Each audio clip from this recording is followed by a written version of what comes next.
Hi, everyone. Welcome and thank you so much for attending today's session. Together with our partners at the High Level Climate Champions team, the Resilient 40 Network, and Oxford Net Zero, as well as your incredible climate leaders, entrepreneurs, researchers, and industry leaders, I am thrilled to welcome you to this dialogue. My name is Kaya Axelson, and I am a Policy Engagement Fellow at the University of Oxford, where I work to host dialogues and events like this, bridging academic insights on mitigating climate change and the practitioners who need to put them into place. At night, during the last couple of weeks, I have been hosting these youth dialogues as part of the High Level Champions Global Race to Zero campaign. During the daytime, I have been crunching numbers on what kind of the global stock take in our race to net zero is, as well as sort of highlighting that work on our website.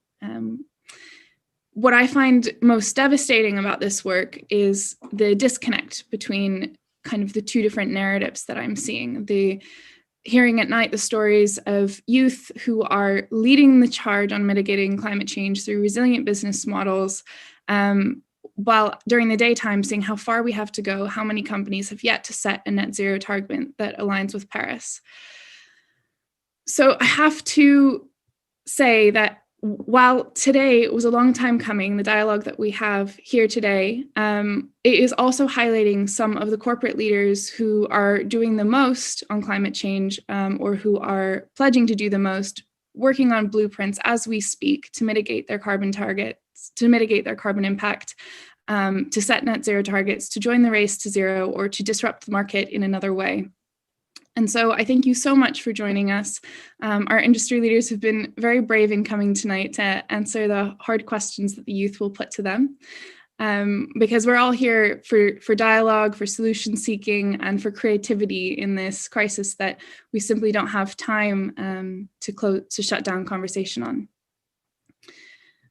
This week, we also heard from thousands of UK primary and secondary school pupils who had their own youth climate summit, which I think can make us joyful about what the future might look like if they're self-organizing in this way. And they voted on what their top priorities were. And their top ask is that we support regenerative farming and stop the subsidization of farming, which degrades ecosystem. So that's from the youth, younger than us. Today's agenda really matters to a lot of people. Additionally to this dialogue, earlier in the week, we had a resilience dialogue with voices from the front line highlighting the serious climate change related issues around food insecurity that people are experiencing right now. So it couldn't be more relevant what we're discussing today. But unlike many panel discussions that you might have seen over the last few weeks or several years, this is going to be much more of a discussion in which youth leaders set the agenda. There's many reasons that we believe that young people need to set the agenda, not just that we're the ones who will be inheriting this planet, but also that we come often to this problem with a blank slate, or if not a blank slate, creativity, less of a fixed mindset, and the idealism that young people have to continue to bring to this world if we're going to meet our 1.5 degree target. So as Paul Pullman, the founder of Imagine and former CEO of Unilever, once said at a youth setting agenda event, I might add, don't just give young people a seat at the table, give them the whole table. And so we want to thank Paul and all of our industry leaders who do give us a seat at the table. Tonight we made our own, and we're so happy that you're here with us. Today's topic, of course, centers around the question, from soil to plate, what are your companies doing to build a sustainable net zero food system so that future generations can experience a stabilized climate and a fruitful planet? But I will let our enterprising young agri-experts ask you these questions in their own ways. First, it is my pleasure to introduce you to Dr. Aoife Haney, who works with me at the Smith School of Enterprise and the Environment and the Oxford Saïd Business School. And Aoife's work has empowered thousands of young leaders to map the system in order to develop regenerative business models. So Aoife, thank you so much for hosting us tonight, and please take the stage.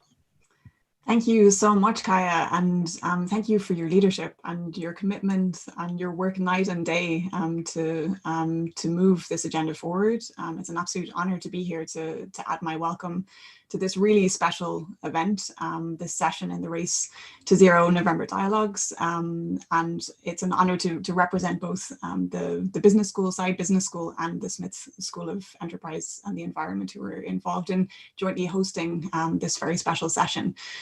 You're really in for a treat with this model of dialogue. As Kaya said, this is very unique. You're going to hear the young people bringing the challenging questions to business leaders. We're absolutely delighted to have business leaders here with us, but the young people today are going to be starting out with the challenging questions for these leaders. It will be candid. It may get a little heated, a little bit spicy at times, but it will always be focused on engagement and leaving egos at the door. And that's very much enshrined in the principles that the dialogue and this conversation that Kaya explained are very much centered around. So it's going to be a challenging but collaborative session. Let me just open by telling you very briefly why I'm excited about this session in particular. We know that young people today have a very powerful message to share, and the very young, as Kaya shared with us to start us off. We're seeing it on the streets. We've seen it on the streets. And I'm seeing it day to day in the classroom, in virtual classrooms now, and hopefully in physical classrooms in the months to come. The students in Oxford and in other universities, they're demanding more. They're demanding more in the curriculum on climate. They're making action happen in universities and across many different industries, across many different systems, and we need them to make this happen in order to move the agenda forward. At the Side Business School, one of the core parts of our curriculum is a program called GO-TO, Global Opportunities and Threats Oxford. It's a program that all of our MBA students, both the main MBA program and our executive MBAs, participate in every year. It's a very special initiative that I've been co-directing for the last 2 years. Teams of students engage in projects. They're very focused on action. The idea is to help our students to navigate the complexity of systems change, the systems challenges that we're facing as a world today. Last year, our entire MBA cohort focused on climate action, and we had a track on food and agriculture. So looking at the intersection of climate with some of the issues that you're going to be hearing about in this very special session today. We had our students working on a range of different projects on food loss and agricultural practices, on alternative proteins, some of the topics that will come up in today's session. And as a joint appointment between the Smith School and the business school, I can really speak from my personal experience on the need and the difficulty of engaging in this work across boundaries, building bridges between different departments in a university, between disciplines. We know that we really need science and business to meet if we're going to be able to accelerate action on climate. We need to see bridges built between policymakers and business in new ways. And we need to see bridges built between generations to drive innovation, to bring creativity, and to see the change that we need, that we know is needed and needed fast. So events like this, the one that you're joining today, they're exactly the kind of conversation, they're exactly the type of engagement that we need to see much more of. They're courageous, inspiring. That's what we need to see much more of going forward if we're going to make a difference in activating the really deep change in systems that we need to see happen for the benefit of all across all geographies. So there's lots of work to do, and there are many different opportunities for us to shape the future together. So to get that work moving, I want to hand the baton back to Kaya, the leader of this series of events, to get us started for today's session. And I'm looking forward to hearing from all of you and seeing you engage in some creative conversations. Thank you so much, Aoife, and I'm so grateful for your research and the work of others like you who are helping to bridge that gap that you mentioned. Another person who straddles worlds, I might add, is our next speaker, Rufino Escasani. Rufino is a sustainable catter farmer. He's also an entrepreneur and a little bit of a polymath. So Rufino, please, thank you so much for asking our first question. Thank you, Kaya. Well, hi everybody. I am Rufino Escasani from Argentina. Our farm is located in the Paraná Delta. The Paraná Delta, it's an ecoregion in the seaboard of Argentina, constituting one of the biggest wetland networks in the world. This geographical entity covers 5,400 square miles and has the capacity to regulate hydrological pulses and mitigate climate change effects. It is a major soil carbon sink, and if properly managed, its extensive grasslands hold a strong carbon sequestering potential. It is also home to an outstanding variety of plants and animals, with more than 200 grass species already identified in our farm alone. Abundant clean water and nutritious pastures have made cattle farming the main activity in these lands since colonial times. This livelihood later developed into what we now call the native gaucho culture. The gauchos' way of life is intertwined with the land. They are not here just to produce beef. They are stewards of the land and they care for it. Today, market conditions have made natural grassland cattle farming hardly sustainable. This, added to the advance of industrial agricultural frontier, has put the Paraná Delta at risk of being irreversibly transformed. Preserving this land is key for biodiversity conservation and for the ecosystem functions it provides. A thriving Paraná Delta is a natural solution to mitigate climate change effects at a global scale. My next question is for Anna from Tesco. Anna, our way of farming contributes to the well-being of the ecosystem, its biodiversity, and the communities that inhabit this land. In what way is your company working to bring land stewardship into farming? How can major food retailers like yourselves support farmers like us that protect and regenerate places like the Paraná Delta? Thank you. Thank you for your question, Rufino. That's a really thoughtful, excellent question. And you're absolutely right. Effective land stewardship is critical to ensuring our ecosystems are protected and restored. For Tesco, through our partnership with WWF, we're currently working to scale and standardize how food companies in the UK can embed sustainable and regenerative practices. For us, our vision is that all landscapes that UK retailers source from meet the triple challenge, which means being good for nature, people, and climate. This means that these landscapes are rich in biodiversity, have good soil health, good water quantity and quality, and reduced GHG emissions. That these landscapes provide nutritious, sustainable, affordable food and provide sustainable livelihoods for farmers and growers. This is what we're aiming for and we're working towards through our partnership. Now, we know that today some of the biggest barriers to regenerative agriculture include limited knowledge about regenerative farming practices, a lack of harmonized on-farm metrics and databases to monitor and measure impacts, as well as a system-wide failure to price in externalities into the food system, and importantly, communicate the stories of how this food is produced in a clear and compelling way to consumers. We also recognize that we live in a world where 80% of the world's food is produced by smallholders. So how do we get more local foods into our supermarkets?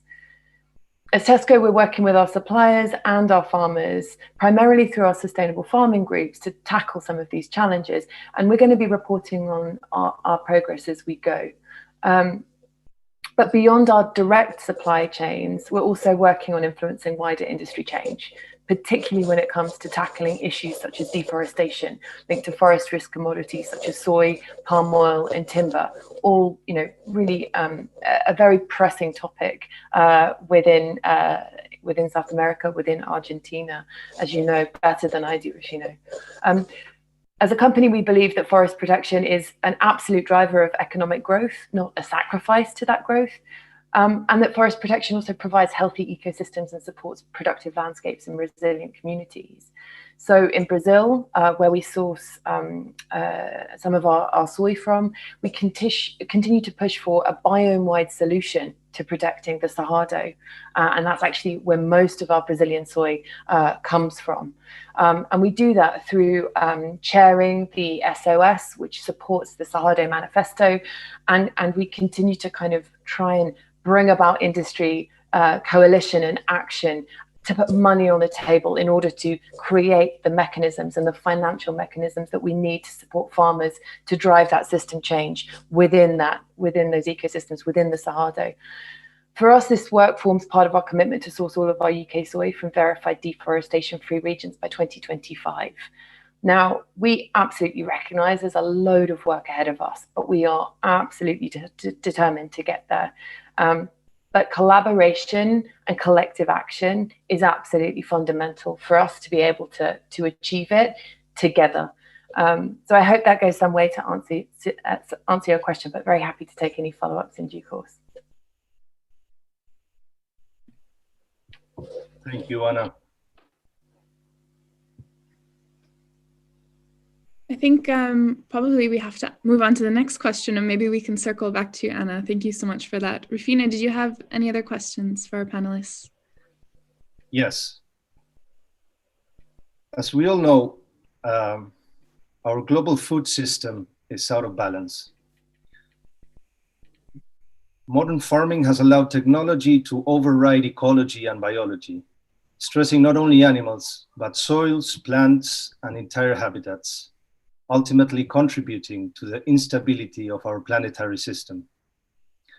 Today, we see complex food products based on ingredients and chemicals we consumers hardly recognize, nor do we understand the potential implications they hold for people and for planetary health. My next question is for Rebecca from Impossible Foods. Rebecca, companies like yours position themselves as non-animal food producers, yet this does not guarantee a responsible and sustainable sourcing of your raw materials. I've noticed that you don't have a net zero climate target and that you haven't joined the race to zero. How can food producers like yourselves ensure accountability along your supply chain to foster agroecological practices that align with the global climate efforts? Thank you, Rufino. I'll kind of start by saying that we're very much a part of the race to zero, even if we have not necessarily joined this particular corporate action platform. So there's a lot to unpack with this question. I think it's a really excellent question and one that we should be asking more of the industry overall, but it's going to be a little bit of a longer answer. So let's talk about a few things. The first is that the sole reason for Impossible Foods to exist, and we're a plant-based meat company based out of California in the United States. The sole reason that we exist is to halt climate change and to spare land for the preservation of biodiversity and for carbon capture. So we're committed to a much higher level of ambition on a much faster timeline than net zero in our operations by 2050. We're providing a toolkit of plant-based meat that completely recapitulates the culinary and nutritional experience of eating meat.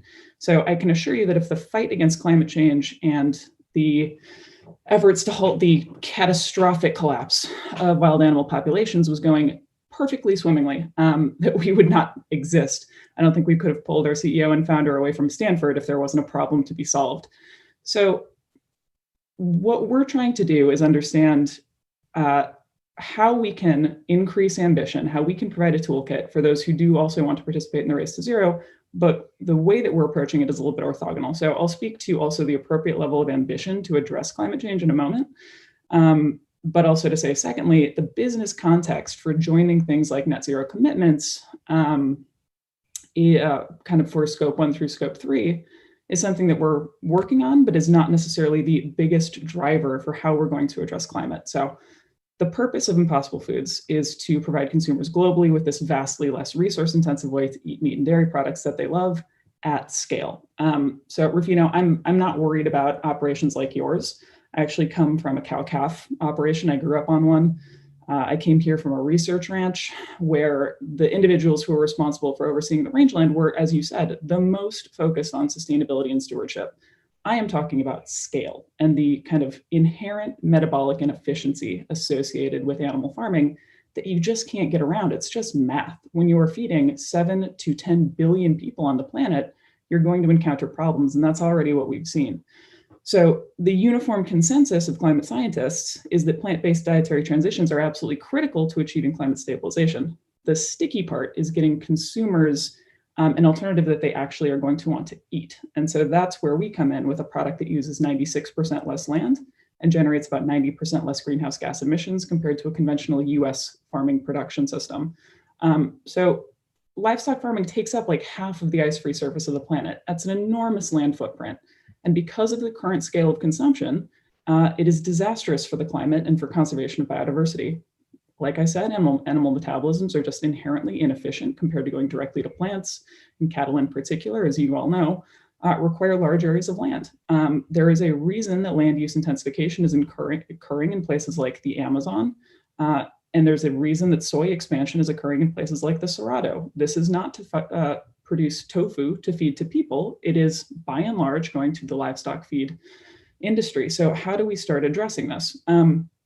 Well, as a just kind of example, if you were to look at the total livestock farming system across the world, and you were to say, okay, we're actually going to look at this in terms of carbon opportunity cost. If, as an extreme scenario, the whole world were to stop farming animals and allow that landscape to regrow, that 50% of the ice-free surface to revegetate passively, it contains 200 gigatons of carbon. Combine that with the emissions mitigation, you're not having to generate as much methane, the nitrous oxide, the carbon dioxide required for crop tillage. You get like 1,000 gigatons of carbon dioxide equivalent. So that's nearly 2 decades worth of carbon fuel burning. That's the level of ambition that we're looking at. And it's one that we actually do report on, but our timeline is 2035, not 2050. The entirety of our business model is geared at setting the clock back on climate change. So in addition to companies doing less bad, we desperately need companies whose core product is negative emissions technology, whose entire purpose is to decarbonize the atmosphere. So additionally, and I've heard this mentioned a number of times, please, when you're thinking about regenerative food futures, you've got to be thinking not only about land sharing, conservation, tillage is great, soil carbon is great, you have to be thinking about land sparing, because that is immensely important for climate action, for wildlife preservation, and for ecosystem services.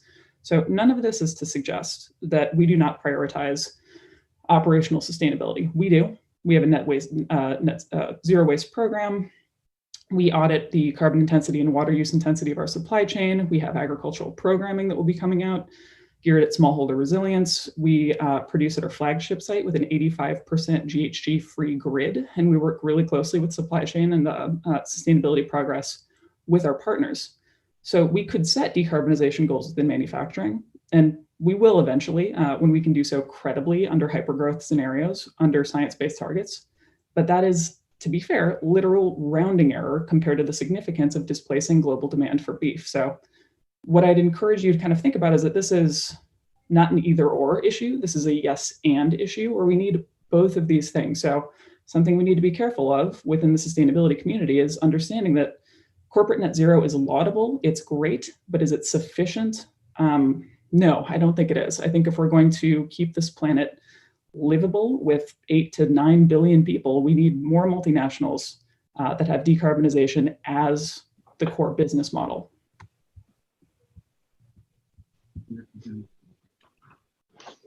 Thank you, Rebecca. Thank you for your answer. And well, before passing on to Kaya, thank you both. And I hope companies like yours can be part of the solution, taking the lead instead of waiting for customers to make the hard choices. So all the best, and thank you for your replies. Thank you so much, both. Wow, that was a riveting round one.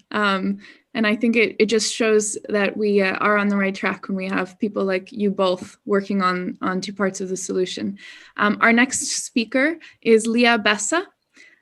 Leah Bessa is a sustainable entrepreneur and co-founder of Gourmet Grub, which is a fascinating company, also an alternative protein. We have a theme here.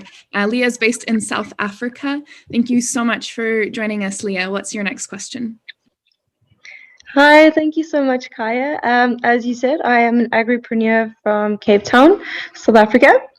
I believe that the need has increased to move agriculture to adopt more sustainable and environmentally friendly practices.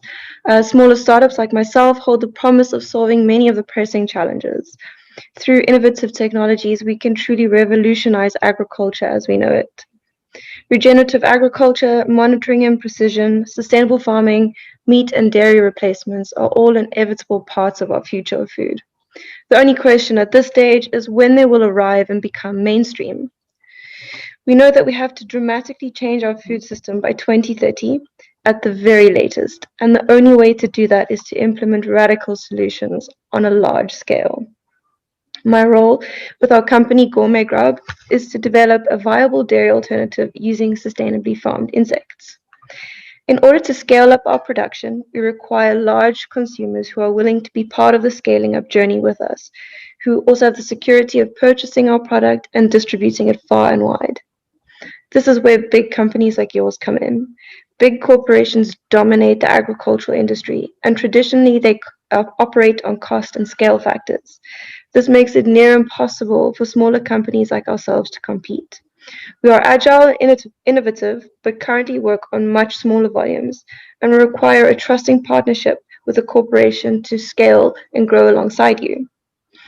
With commitment to the vision of creating a truly sustainable agricultural system, innovative startups like ourselves and big agricultural corporations like yours can use our respective strengths to work together and implement solutions to meet our planet's deadlines. So my first question is for Anna from Tesco. Lead scientists around the world all agree that we need to start reducing our meat consumption in order to meet the planet's needs. But when you walk through a lot of Tesco's aisles and many major food retailers, most of the meal options include animal products and meat, which is farmed through unsustainable and often inhumane industrial practices. So how can a major food retailer like Tesco lead with shifting diets of young people to offer more alternative ingredients and low carbon intensive options, whilst also looking beyond just the obvious plant-based solutions? Thanks, Leah. It's a great and very important question, and frankly, one that isn't easy to answer because you can't force customers to buy a particular product. So we have to be very smart and creative about how we offer healthier and more sustainable food options in our stores. A big part of this does involve increasing the proportion of plant protein versus animal protein. And we've recently taken the first step on this journey by committing to increase the sales of plant-based meat alternatives by 300% by 2025. We already sell more plant-based products than any other UK retailer, but this really kicks it up a notch for us. And we're hoping to be able to share more on our strategy to deliver healthy and sustainable diets early in the new year.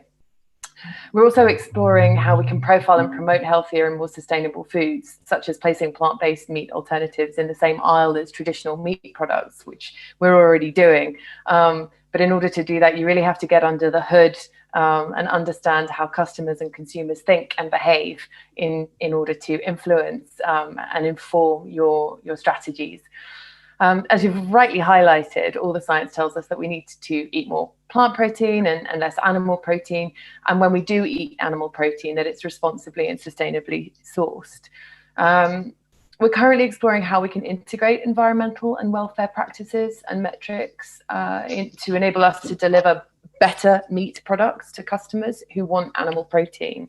And more work is kind of ongoing in the background, currently working with our partners on that. For a food company, it's really important, though, that the changes we make tackle both environmental considerations and welfare considerations, as well as nutritional ones, and deliver healthy and sustainable food that's affordable and accessible to all. It's no good if we have amazingly sustainable products that aren't accessible or appealing to the wider population. And part of this is therefore really about understanding and engaging customers on the journey. With this in mind, we're currently working out how we can integrate key nutrition and sustainability impact data into our product development process, and thinking about how we can most effectively share that information with our customers to help shape and inform that healthy and sustainable kind of buying choices at point of sale.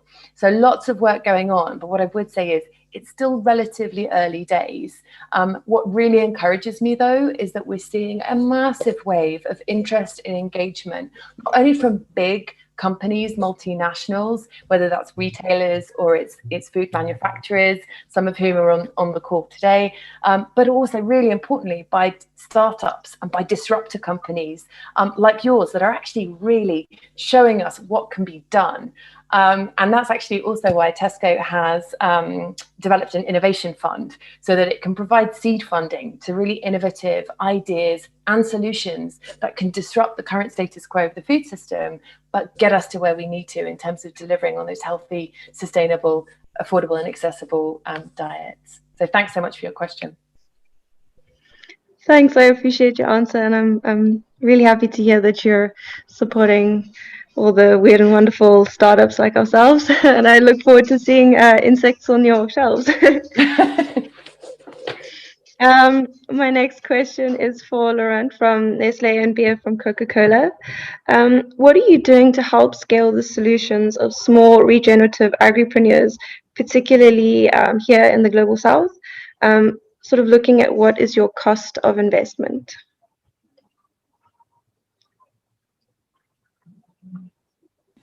Laurent, would you take this question first, please? Yes, of course, with pleasure. And I was on mute, so it started, but on mute. Welcome. So yes, agricultural raw materials are a critical part of our equation when it comes to carbon emission.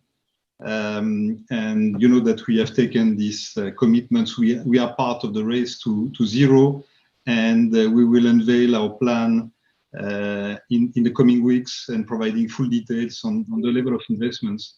But we are talking big numbers, and what we plan to do is to source millions of tons of products coming from regenerative and sustainable agriculture, and work with millions of farmers, and we talk probably billions of investments.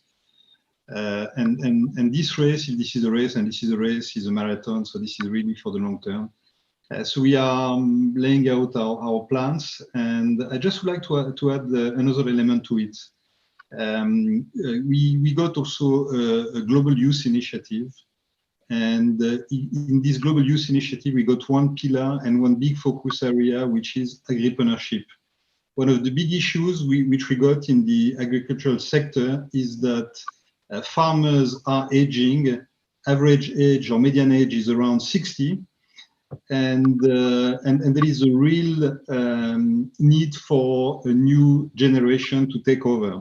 So we want to do the utmost to help them, support them, motivate them to undertake in the agricultural sector, because the solution is not to move to the cities to find a job, and they are, you know, technology can help, of course, and contributing to the sustainability agenda, certainly a motivating factor. So we have plans to help young farmers establish themselves and undertake in globally, but of course also in the Global South. So yeah, big focus area for us, starting with supporting young agripreneurs, and of course, as part of plans, we will invest huge amounts of money to supply sustainable agricultural raw materials from millions of farmers. That's the scale. You are talking about scale. That's the scale that we need. And we understand, of course, that this is a long endeavor, but the long endeavor, a journey of 1,000 miles starts with a single step. So we have engaged already in this first step and more. and we will be part of this race.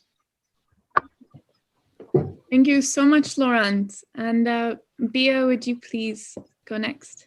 Yes, thank you. And first I have to say, Leah, I look forward to trying ice cream made out of insects. I can't wait. So after the pandemic's over and we can all travel, I'm coming to see you. So Looking forward to it.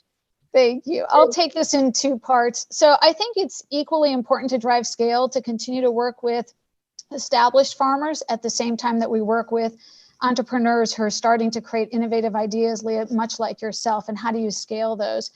So first, in terms of Coca-Cola, we have programs in Australia, in Northern India and Australia. One is in partnership with WWF to help prevent the runoff into the Great Barrier Reef, to make sure that they're looking at how those practices are run.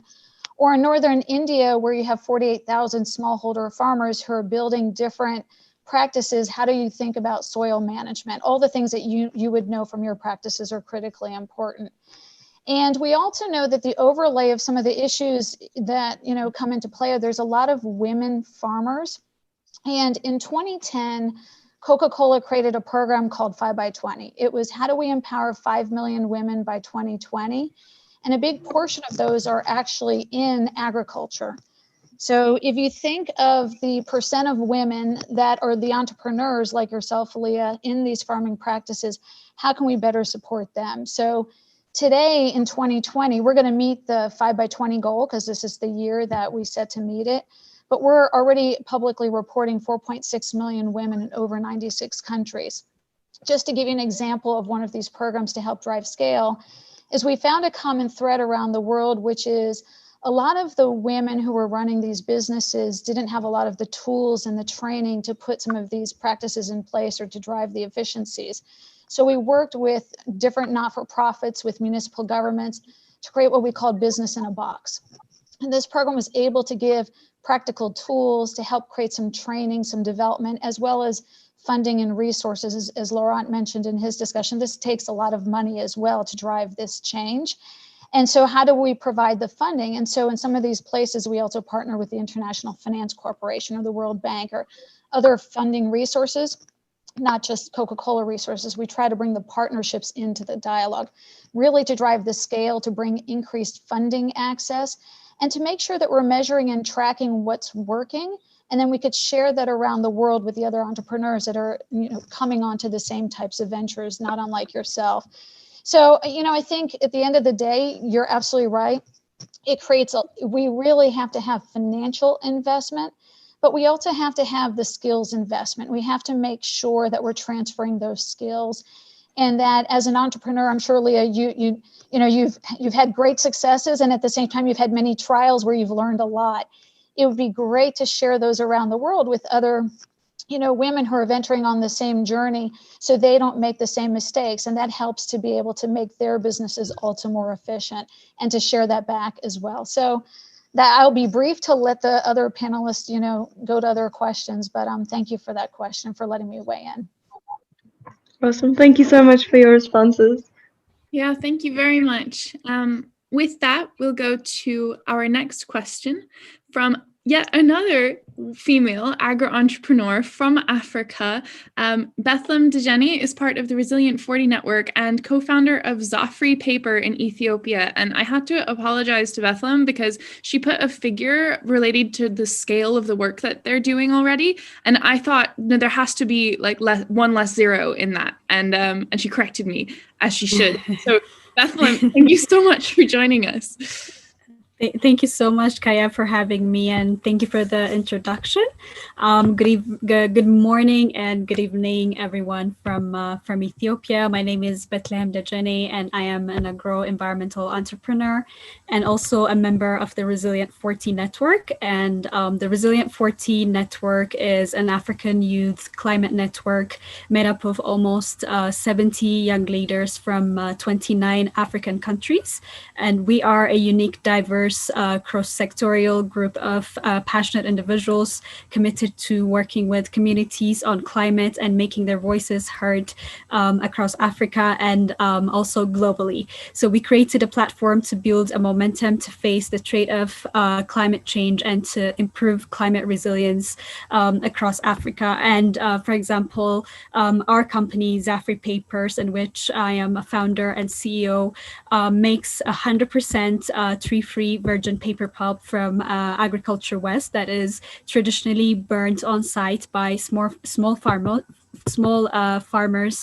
for a quick turnaround of crops, but which also results in a high carbon emission, adding to the devastating climate change. And through Zafri, we work towards reducing impact on deforestation, climate change, waste generation, and also promotion of the circular economy, I can say, across Africa, step by step.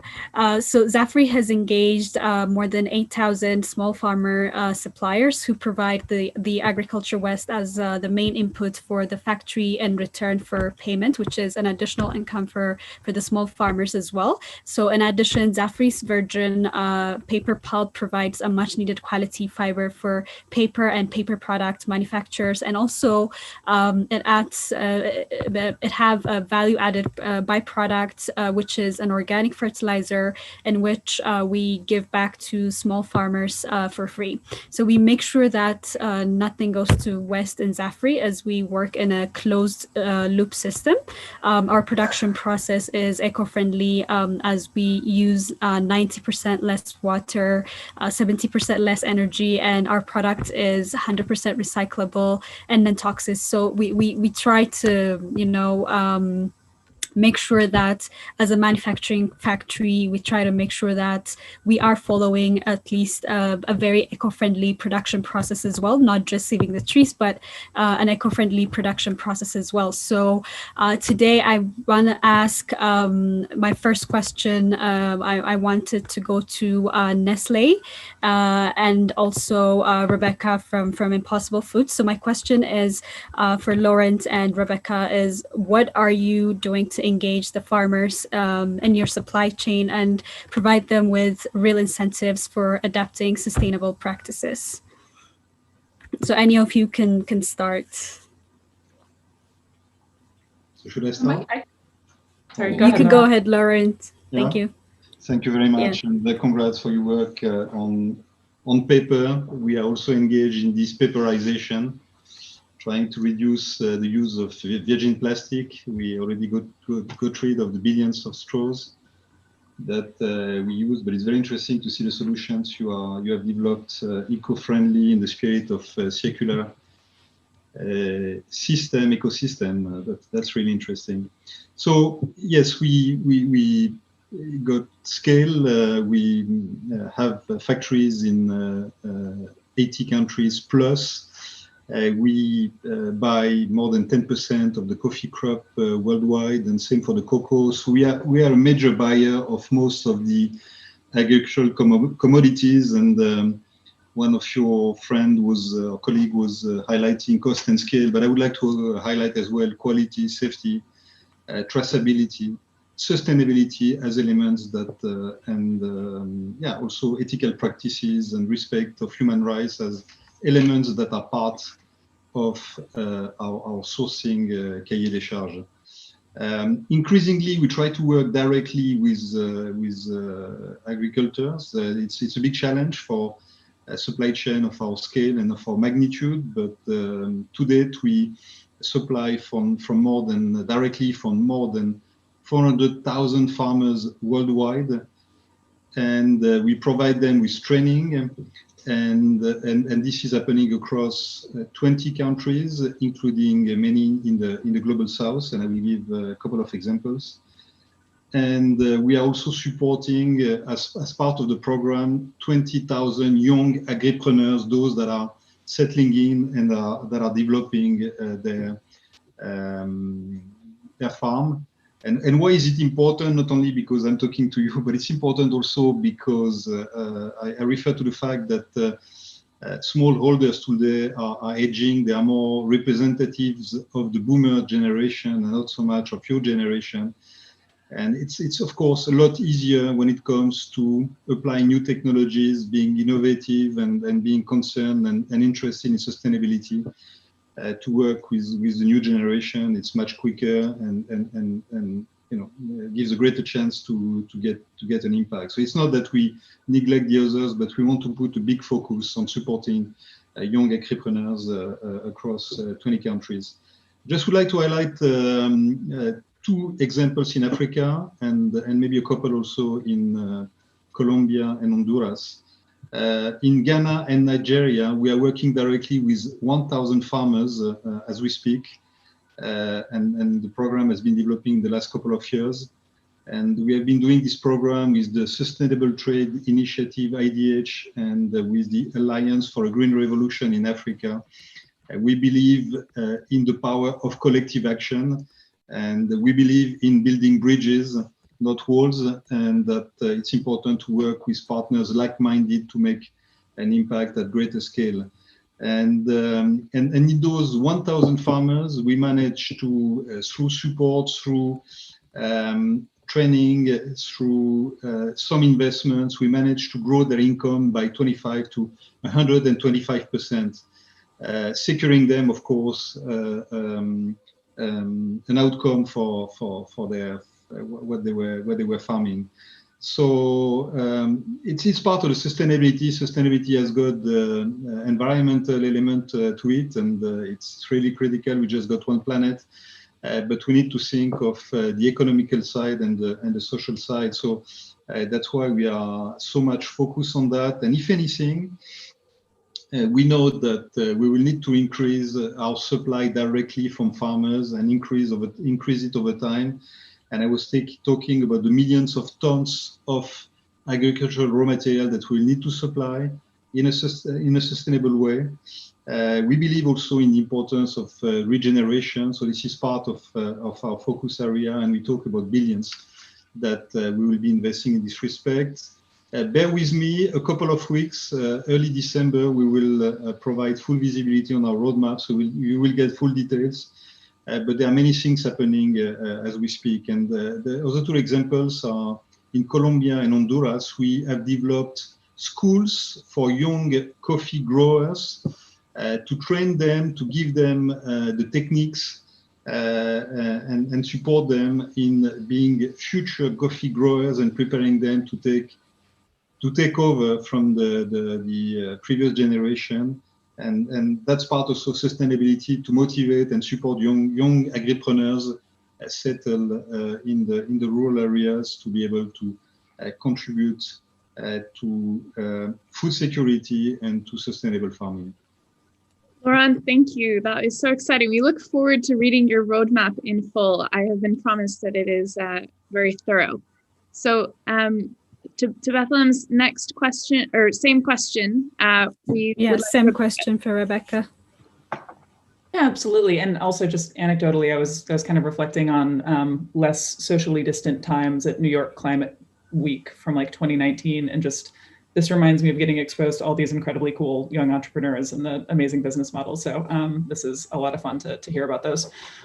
So we're actually working on this issue right now with 2 of our larger suppliers. I don't want to do that annoying corporate thing where I say I can't say exactly what we're doing, but I'm going to do it because we are still in a phase where things can still go wrong.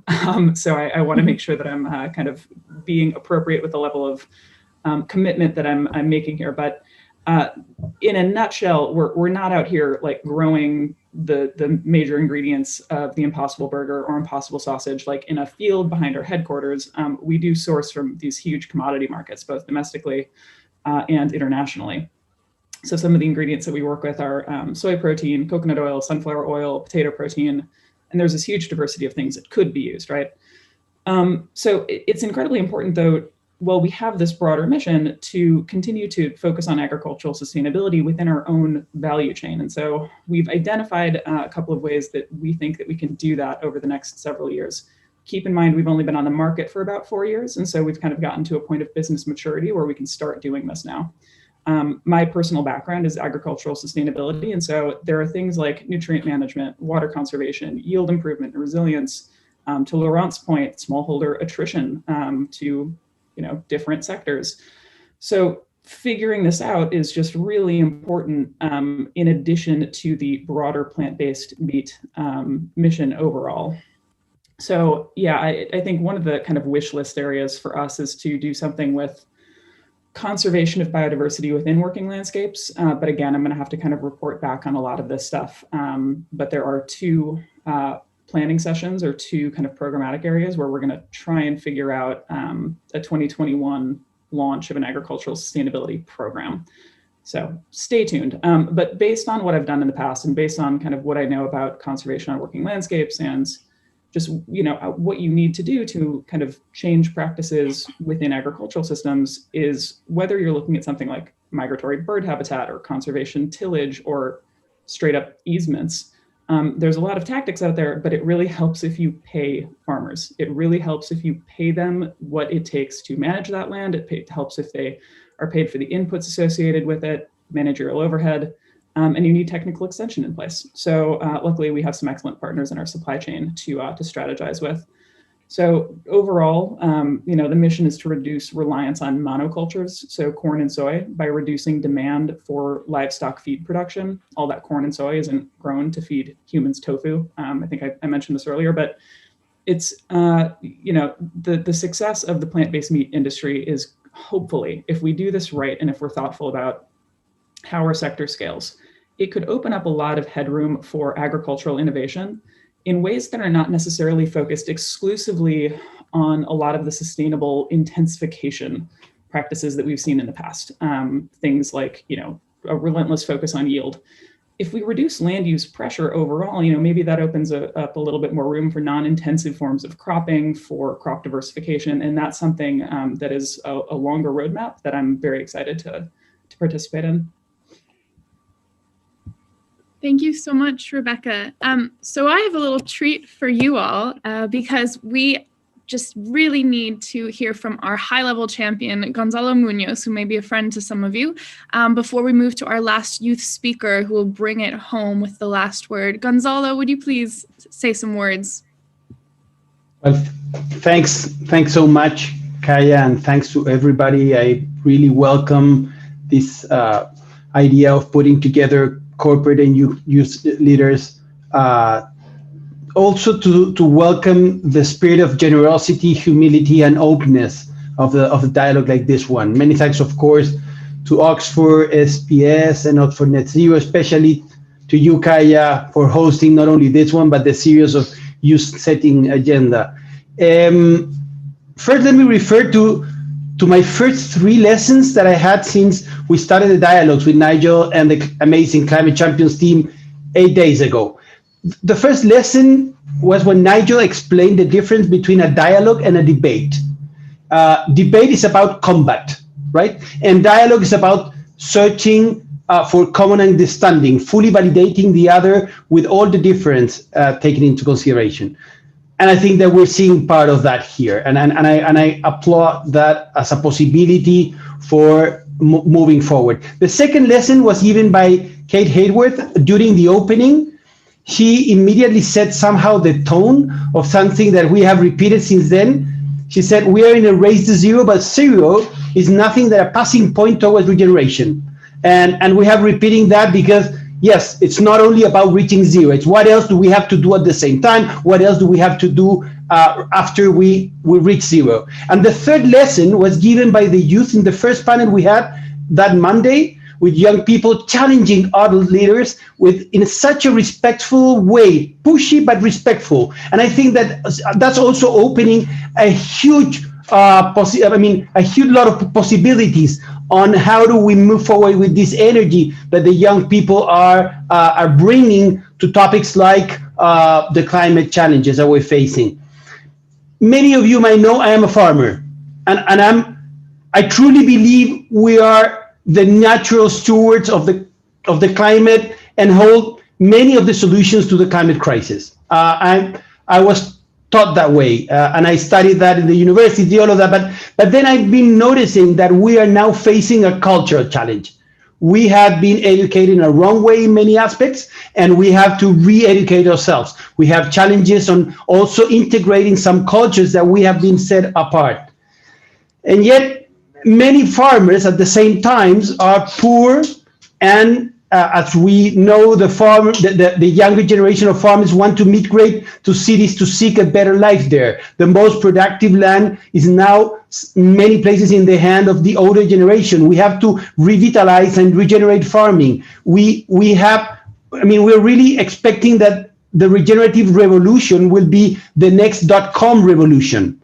And this is something that I would like to hear from our panelists. How do you see a possibility of bringing that type of spirit, that spirit that we see in the startups, or the technological startups? How do we bring that? Is the Impossible Food type of company the ones that will revitalize also the type of citizens that will be actively mobilizing the farms of the world? We need many more young farmers. We need that, and entrepreneurs, of course, such as the one that we have here. Of course, mentioning the difference that are here, and we need that also not only to improve and care for the soil in harmony with nature, to protect ecosystem, to produce more nutritious food, and to enjoy a life not of poverty, but one that is rewarding and valued by all of society. Humanity depends on everybody's related to the food production and farming. We also need improved data systems and accountability in all the way along our food production chain, which educates consumer, drives socially just regenerative agriculture, which restores and care for ecosystems and provide good livelihoods. Let's envision this world where regenerative farming and plant-based diets are the norm, where farming is a life which young people want to pursue and bring their skills and ideas to. I'm willing to hear from all of you, but first from you, B. How do you envision this possibility of positioning the spirit of the high technology industries, specifically into the production of products that for so long has been probably not that validated by society, and how do we use that in order to make farming the most aspirational way of life? Gonzalo, I would need an hour to give you a truly complete answer. I have all life to listen to you. That's right. That's right. Well, what I want to say is actually it's this generation that's pushing everyone who's on the phone, the people here who are asking the questions on this video. It's people like you, Gonzalo, who started businesses to make sure that you were transforming the areas that you could with skills and capability. So for those of you who don't know, Gonzalo actually created a company, Triciclos, which has been doing collection and recycling in places like Chile, across Latin America, that we've been fortunate to partner with. I think what's really the key to success, and Gonzalo, what I saw you have done, is the simplicity of the messaging. It's making sure that, as this generation is pushing us to be better, companies have to set goals. We have to report out. We must be transparent. We have to drive funding towards solutions, drive the scale that you've heard everyone talk about on the call. At the same time, what I saw you do in some of the programs you've created is the simplicity of the message so people could understand what problem are we trying to solve? How do we get there? What's the path, and how clear can that path be? So everyone knows what role they have to play. So each one of us can take accountability, because of course, companies like Coca-Cola must take accountability. As a major multinational, we must do better and we must be transparent. We can't give ourselves accolades. We have to continue to find the problems in our businesses and turn those around and transform them through innovation, partnership with entrepreneurs, partnerships with government, with other businesses. And so I do think that we have to make sure that we are telling the story in terms of what is the problem, how do we get there and solve it, how do we work together, and relentless. The thing that I love about this generation is you are out there, you're pushing, you're not accepting the answers that we give, you're saying do better, be more transparent. And we want to see outcomes and results. We don't just want to see activities. And so that's what I think needs to happen. It needs to happen more often. It needs to happen in every single geography. And everyone has to take the accountability. And so we also have to forgive each other. The one thing I will say, and I think we've learned through this pandemic, is we have to try, but we can't be afraid of failure. So we have to give each other permission to fail and permission to be transparent about those failures so we can learn from them and then pick ourselves up and keep moving forward to drive the solutions. And so we can't operate out of fear. We have to operate out of always wanting to improve and do better. So thank you, Gonzalo, for that question. Thank you for the partnership and for your drive and your energy to get the generations working together. Thanks so much, B. And in the honor of transparency, you know, you, Becca, and some of you, Lee, you will be invited to join Race to Zero with all of this energy that I carry with the mandate of the high-level champions of me. You will have Nigel and myself bringing you on board. So thank you. I have to go to a meeting on resilience, but thank you again, Kaya. This is amazing. Let's keep the hard work. Thanks so much. And thanks to Charles as well, to the Oxford as well, for all the work. Thank you so much. It was really lovely to have you, Gonzalo. And I love how you snuck in there that invitation to join the Race to Zero. We are on a campaign, and it's a global campaign. So thank you, Gonzalo. Our next speaker, and the one you've all been waiting for, is Kaluki Paul. And Kaluki, would you please give us some last words to sort of reframe the discussion in this youth setting the agenda? Thanks, Kaya, and hi, everyone. It gives me such a big pleasure to join this panel at this point and sort of give a final youth closing statement. And of course, it's a bit hard to follow from what Gonzalez has put as an energy to this conversation. But yeah, I just want to take us back, closer home and just try to relate to the issues that we're discussing today and how I've had like a journey as a person.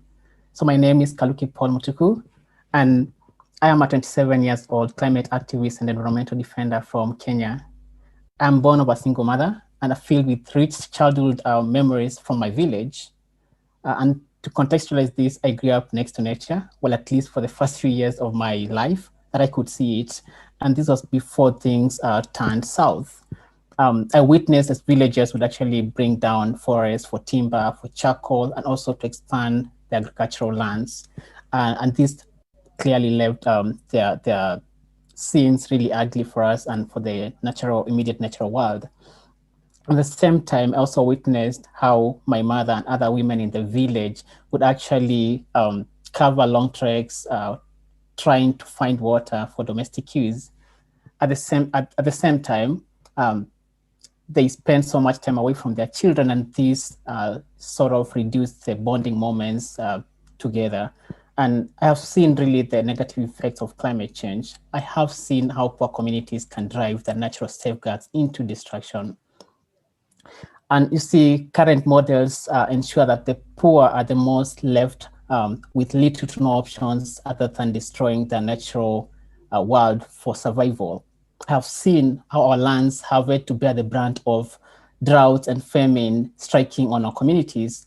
I've also experienced firsthand the effects of industrial agriculture that it has on our climate and cultural systems.